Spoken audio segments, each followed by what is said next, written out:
So the digital product passport is this part. It's an RFID thread.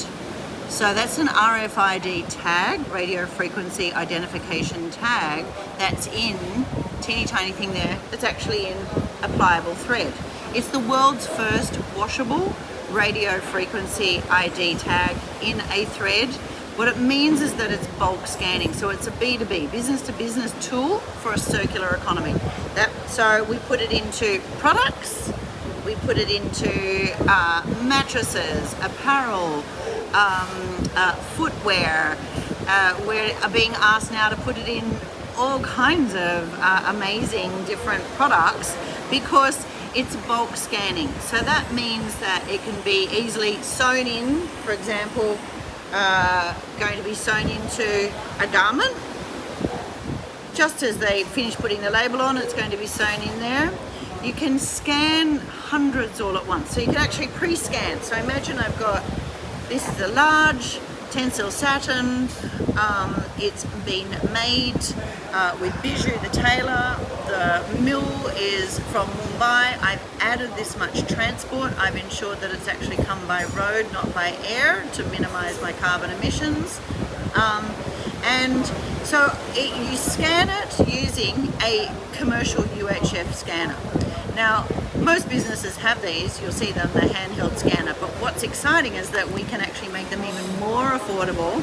This is a UHF scanner, and scan and connect to our app. So the app at the moment is on an Android, that will be on an iPhone. You scan it, and initially you add the data. So I can have hundreds of these ready to go, or already in the garment, already in the box. Scan those 100 and add in just the data that is for this particular product. It will have a unique code, and so that means each product is unique. That unique code also gives us a QR code, so brands would be able to download that and put it on to a swing tag. But realistically, that's old tech now, the QR codes. I mean, they're inefficient. So we're going with NFC, which is basically how we pay for everything with our phone. So as we transition to that, people will still be using QR codes, but NFC ring will also be put into the garment. So that means that brands will be able to scan bulk to see this data.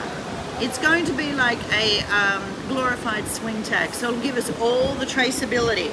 It'll give us all the provenance of who made it, where it was made, and all the LCA, which is the life cycle assessment data attached to that. Now, because it's a B2B tool and we're talking about it attached to information in the cloud, it doesn't just store the information there, it's attached to the cloud. So that means that it's attached to what's called the Internet of Things, to robotics. This is all the technology that we have now by being enabling brands to show where their product is, so increase efficiency. Attach it to their supply chain management system that is attached and also disconnected through software bridges. Now, why we do that is because you can attach it to your supply chain management system, and it's put in from the manufacturers, and then it gets scanned by fixed systems or handheld as it goes to the warehouse, as it goes for shipping, as it goes back to another warehouse, as it goes to retail in the store, or distributed from the warehouse, at which point that software connection is disconnected and it retains the information that we want it, that the brand will agree to letting us retain that, which is just all the information that is necessary for the recyclers at the end and for the reporting, especially for a digital product passport that is required reporting, which is what's happening in the EU with the Green Deal and their digital product passport, mandatory for all products that's going to be sold in the EU from July 2027. So this is the game changer. So all these products will have a digital product passport.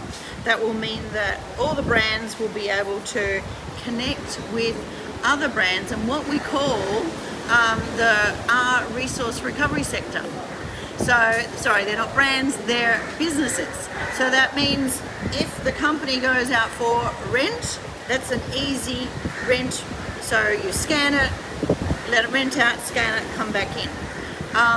The same for repair, the same for reuse, redesign, remake. The reason why that's crucial is because it's adding the data that tells us that that product has increased in its longevity. That's the holy grail. That's the holy grail of what we want to happen to garments, and that's the holy grail when it comes to the data, to be able to capture that longevity. But every time it's scanned, it'll show what was done to it. So it was rented out, it was resold, it was repaired, and we say geographically, an estimate of where it is geographically. We don't need to know the precise address for adding the LCA data, the life cycle assessment, because we want to know what is the transport piece for these as well. That has never been done in this industry before, and that's what's essential to know where the product gets moved around. But importantly, when it comes to what we call stage 4, the recycling sector. So recycling is at the end. We shouldn't jump the resource recovery sector, because those businesses are crucial to the brand to be able to extend this product's life, but also to be able to give information back to the brand on their product's usability and durability and repairability. So then it goes to the stage 4 recycling. The recyclers do the final scan, show where it is, how long it actually lasted for, what happened, we can see what happened to it. They can remove the RFID thread and see if it still has at least another wash left on it. Remember I said it was washable? You can get 30 washes or 100 washes. So imagine that this is being put in a woolen jumper with 100 washes, and it has been picked up by recyclers after maybe a few years. It's not done 100 washes. It just needs to be able to still keep working. So what we do is we scan it so the brand has their data of their longevity, and then we wipe it, reset, reuse, and resell to the secondary market, which is mattresses, homewares, products that don't need to be washed, because this is still a reusable product. It's also defined as e-waste, so we need to be able to capture it and recycle, because it's metal, recycle at the end if it's not usable. Now this is why I'm here also in India, because this is one of the perfect places to close that loop. So we manufacture the RFID threads here, that's my goal and hope. It then gets given to the manufacturing sector.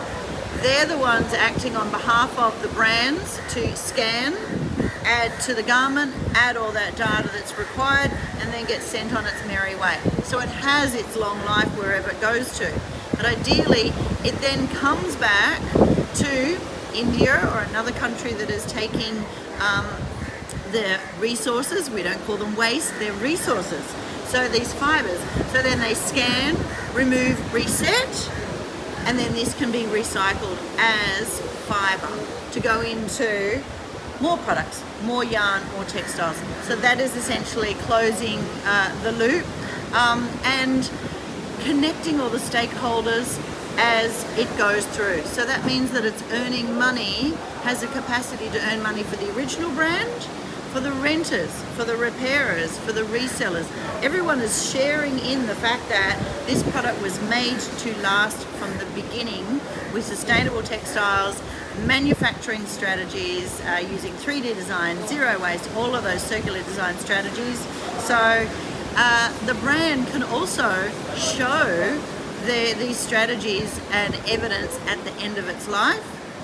And this is where also the brand can be rewarded for doing that. In some countries, they are charging a levy, and you will pay less at the end for your levy or the tax if you prove you've used circular design strategies. So again, putting that economy in the circular economy, because that's how we're going to be able to financially support everybody. So thank you.